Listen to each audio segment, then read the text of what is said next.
What's going on, guys? My name's Doc, and today I'm bringing you a postcom about competitive Call of Duty, or MLG CoD. There are just trains driving by my house right now.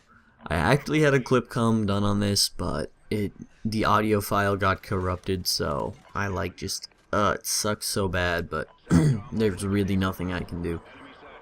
But I am going to do a postcom about it, so I do have a video to upload today. And it's kind of weird. I kind of realized how much teamwork and skill actually goes into Call of Duty, because a lot of people are like, oh, Call of Duty takes no skill, blah blah blah. While that might be true, while there might be a lower ceiling for greatness in Call of Duty, the better you work together with your team, obviously you would win. But there's a lot more teamwork and strategy that goes into CoD than you would think. For example, just basic baiting and switching is really pretty teamwork heavy. Baiting and switching, it's when, if you don't know what baiting and switching is, it's kind of like you draw someone to you, you make someone draw fire at you. So say I ran at someone and drew fire, but I hid, my teammate would pop out from the other side and try to kill him. It's kind of like a draw his attention here and then shoot him from over here type of thing, which actually does take quite a bit of skill, and it's really hard to perfect all of this stuff and getting good at Call of Duty, or as a team, which is why so many teams you'll see are actually good friends and they almost never fight.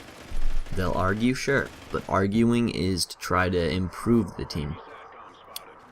Fighting is just not working. If you're fighting with your teammates, then you're not doing well.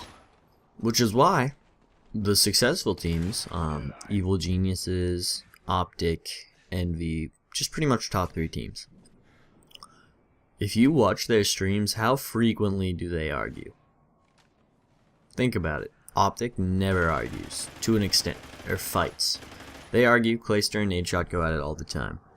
I've never once seen Complexity, or Evil Geniuses, formerly Complexity, argue. And I don't watch Envy streams. I'm assuming, they don't have Parasite anymore who likes to fight people, but no, I'm kidding. But yeah, I don't really know. I'm pretty certain that they wouldn't fight. They might argue about strategies or what we should have done here versus here type of thing, but really, to an extent, there is no major problems within the team. They're not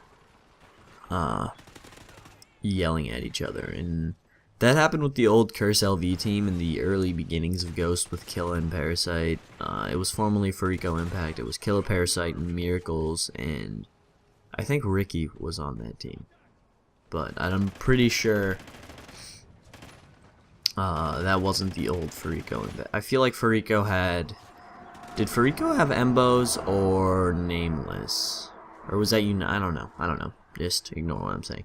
But yeah, their team, Killa and Parasite, once that team began to stop playing together, once that team ended right before PAX East, but they still made PAX East, so they still played together.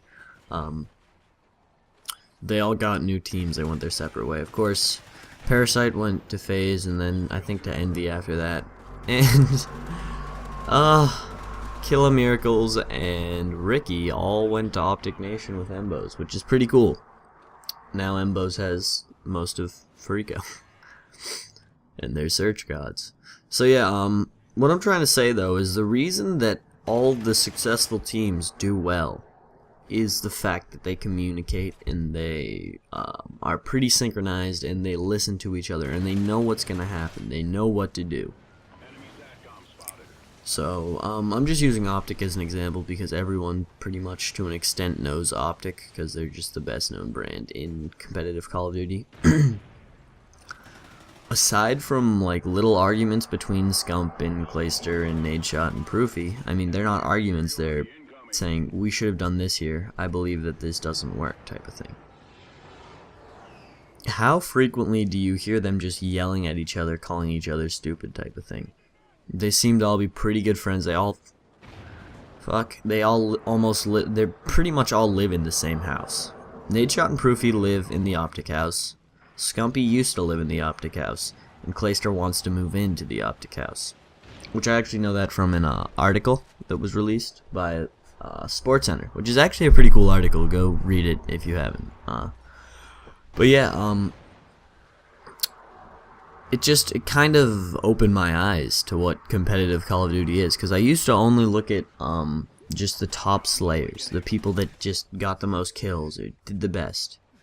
But now I think a lot more about what's going on inside of that, what's actually happening, what we're not seeing. And I'm sorry if you don't like these postcoms. First off, I like them because I have so many takes for them, and I can just I got a little more wiggle room with them, and they're easier to do than those cut comms. They're faster, which is why I'm doing this one now. I have a huge busy day, so I had to do this one. I'm sorry.